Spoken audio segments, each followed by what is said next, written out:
Bismillahirrahmanirrahim. Assalamualaikum warahmatullahi wabarakatuh. Alhamdulillahirabbil alamin. Assalatu wassalamu ala asyrafil anbiya'i wal mursalin wa ala alihi wa ashabihi ajma'in. Amma ba'du. Baiklah anak-anak kami yang berada di rumah, kita lanjutkan lagi pertemuan kedua untuk pelajaran mantik kelas 5. Kami harap sudah membuka kitabnya. Kita lanjutkan lagi pembahasan yang kemarin. Bismillahirrahmanirrahim. Wal kulliyu dzatiyu imma ayyakuna mushtarikan bainal mahiyati wa baina ghairiha au mukhtasson biha. Fal awwalu yusamma jinsan kal hayawani bin nisbati lil insani wa tsani yusamma faslan kan natiqi bin nisbati lahu. Wal kulliyul aradiyyu imma ayyakuna mushtarikan au mukhtassan fa in kana mushtarikan bainal mahiyati wa ghairiha yusamma aradan amman kal mashi bin nisbati lil insani wa in kana khassan biha yusamma khassatan qad dhahiki bin nisbati lahu. Wal kulliyul ladzi huwa ibaratun an nafsil mahiyati kal insani fa innahu ibaratun an majmu'il hayawani an natiki yusamma nau'an. Fa hadhil kulliyatul khamsu allati hiya mabadit tasawwurati al musyaru ilaiha biqaulihi wal kulliyatu al baita. Summa inna awwalaha wa huwal jinsu salasatu aqsamin qaribun kal hayawani bin nisbati lil insani wa ba'idun kal jismi bin nisbati lahu wa mutawassitun kan nami bin nisbati lahu.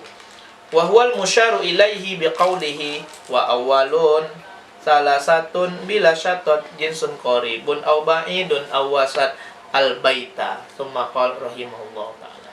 Oke, kita lanjutkan ke arti. Wal kulliyu dzatiyu, dan bermula kulli dzati, imma ada kalanya ayyakuna, bahwa ada ia kulli dzati mustarikan, itu berserikat bainal mahiyati, di antara mahiyah, wa baina ghairiha, dan di antara lainnya mahiyah, au mukhtasson biha, atau tertentu dengannya mahiyah. Fal awalu, maka yang pertama, yusamma, dinamakan orang akan yang pertama, jinsan, akan jenis, kal hayawani, seperti lafaz hayawan, bin nisbati lil insani, dengan membangsakan bagi manusia. Wasani, dan yang kedua, yaitu yang mukhtasson bil mahiyah, yusamma, dinamakan orang, faslan, akan fasol, kan natiki, seperti natik, seperti lafaz natik, bin nisbati lahu, dengan membangsakan baginya insan. Wal kulliyul aradiyu, dan kulli aradi, imma ada kalanya ayyakuna, bahwa ada ia kulli aradi itu mushtarikan, berserikat, au mukhtassan, atau tertentu. Fa in kana mushtarikan, maka jikalau ada ia kulli aradi itu mushtarikan, berserikat, bainal mahiyati, antara mahiyah, wa ghairiha, dan lainnya mahiyah, yusamma, dinamakan orang akan kulli arodi itu arodon aman, akan arod am. Kalmashi, seperti orang yang berjalan, bin nisbati lil insani, dengan menggolongkan, dengan menisbatkan bagi manusia. Wa in kana khassan, dan jikalau adalah ia kulli zat, kulli arodi itu khas, tertentu, biha, dengannya mahiyah, yusamma, dinamakan orang khassotan, akan khassah, arad khassah, arad khas, kat dhahiki, seperti orang yang tertawa, bin nisbati lahu, dengan menggolongkan baginya manusia. Wal kulliyul ladzi, dan bermula kulli yang huwa, dianya kulli, ibaratun, suatu gambaran, an nafsil mahiyati, dari diri mahiyah, kal insani, seperti manusia. Fa innahu, maka sesungguhnya kulli, demikian itu, maka sesungguhnya, fa innahu, maka sesungguhnya insan itu adalah ibaratun, suatu gambaran, an majmu'il hayawani, dari sekumpulan hewan, an natiki, yang bertutur kata, yusamma dinamakan orang akan kulli ini nau'an akan nau'. Fahazil kulliyatul khamsu, maka inilah kulliyat yang 5, allati hiya, yang dianya kulliyat 5 ini mabadiut tasawwurati, adalah mabadi tasawur.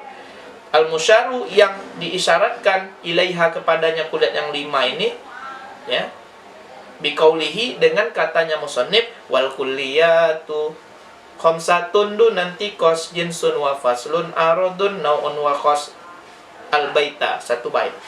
Suma kemudian inna awalaha, sesungguhnya awalnya kuliah yang 5, wahwa dan dianya awalnya kuliah 5, al-jinsu adalah jenis, salah satu aksamin, itu ada 3 pembagian. Qoribun, yang pertama qorib, kal hayawani, seperti lafaz hayawan, binisbati lil insan, dengan membangsakan bagi manusia. Wa ba'idun, dan yang kedua ba'id, kal jismi, seperti jisim, binisbati lahu, dengan membangsakan baginya manusia. Wa mutawassitun, dan mutawassit, pertengahan, ya, kan nami, seperti tumbuh, binisbati lahu, dengan membangsakan baginya manusia. Wahwal musyaru ilahi, dan dianya adalah yang diisyaratkan kepadanya pembagian ini dengan kata biqaulihi, dengan katanya musannif, wa awalun salasatun bila syatot jinsun qaribun aw ba'idun aw wasat al-baita, satu bait. Summa qala rahimahullah.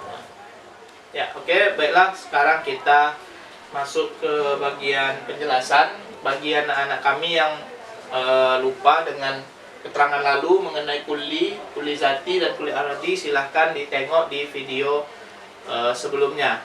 Oke, kita lanjutkan. Nah, kulli zati, ya, itu terbagi menjadi 3. Yang pertama namanya jenis. Apa itu jenis? Jenis, yang dikatakan jenis adalah jikalau kulli itu berserikat antara mahiyah dengan selainnya mahiyah.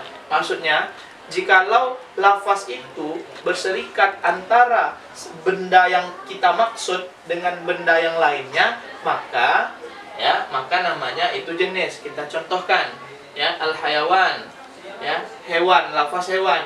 Hewan jika kita golongkan ke manusia, ini akan berserikat dengan yang selain manusia, akan memiliki arti yang sama dengan selain manusia. Misalnya seperti dengan kucing atau dengan kelinci, yang mana kucing dan kelinci adalah hewan juga. Nah, kalau seperti ini, ya, kaitannya, maka lafaz hewan ini masuk kategori jenis. Jadi jikalau sama, kami ulang lagi, jikalau berserikat antara mahiyah, benda yang kita tuju, dengan benda lainnya, maka dia dinamakan jenis, ya.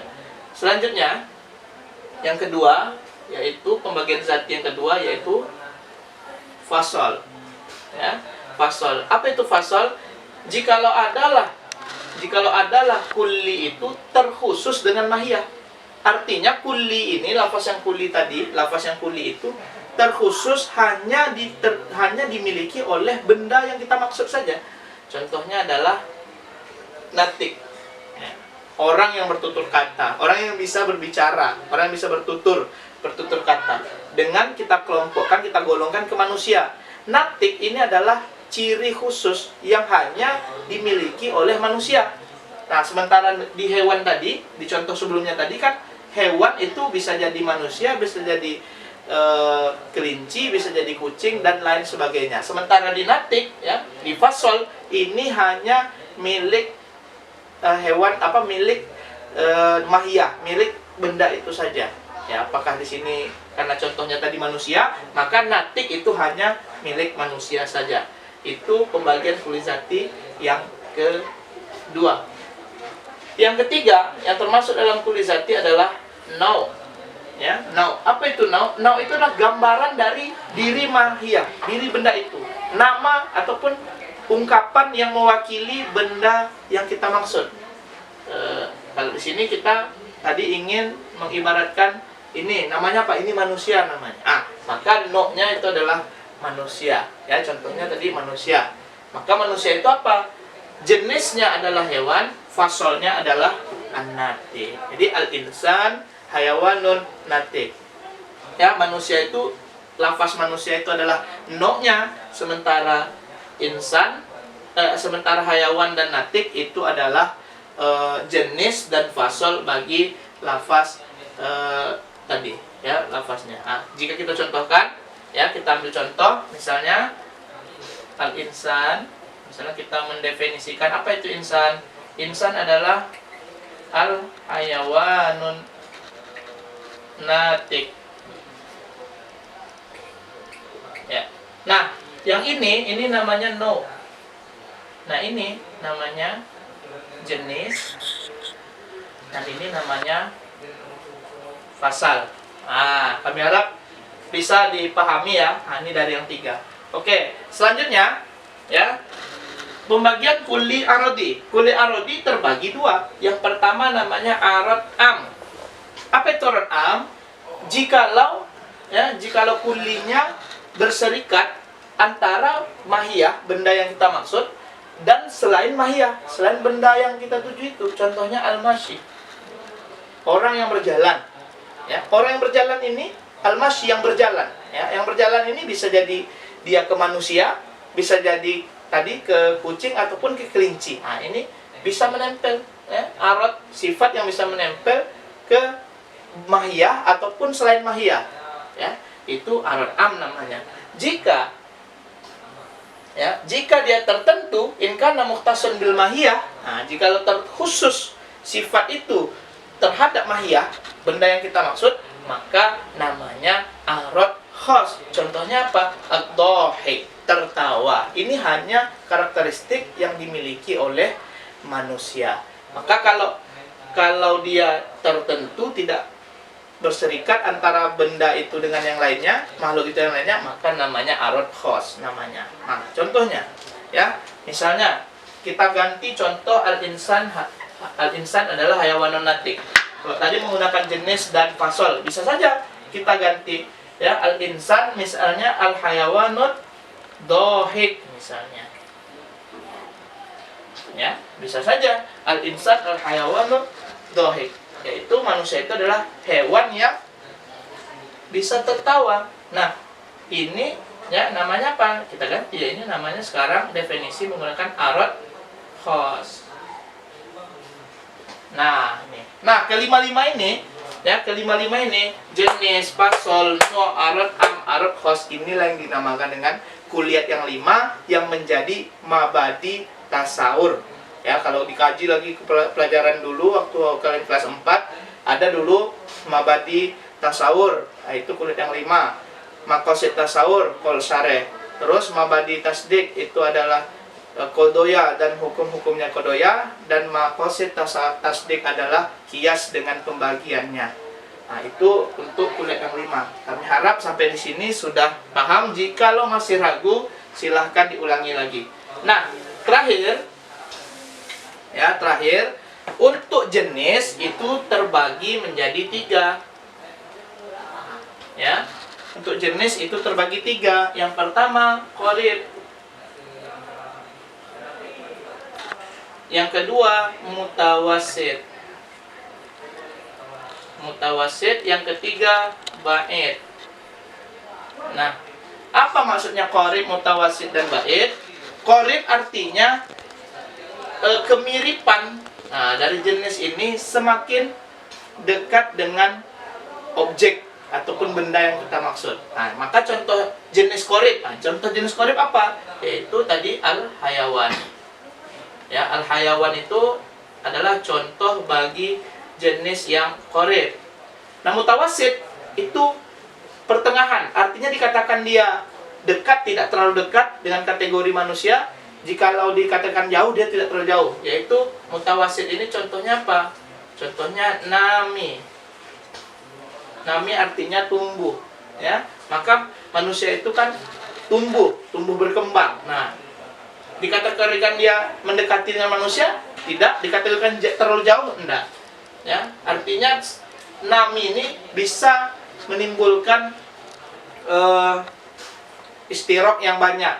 Ya, istirok bisa menimbulkan makna-makna yang banyak dempetnya. Contohnya nami ini ya bisa jadi tumbuhan, bisa jadi dengan hewan itu sendiri. Nah, kalau di qarib itu cuman istiroknya dengan seperti tadi kucing ataupun kelinci misalnya. Tapi kalau udah mutawasit, maka lingkupnya lebih luas lagi. Bisa jadi dengan tumbuhan, bisa jadi dengan hewan itu sendiri. Nah, jikalau bait, ya berarti jauh, ya berarti makin jauh dari jenisnya. Yaitu contohnya apa? Al-jismu, jisim, tubuh, ya tubuh. Jisim ini meja juga termasuk nanti, ya.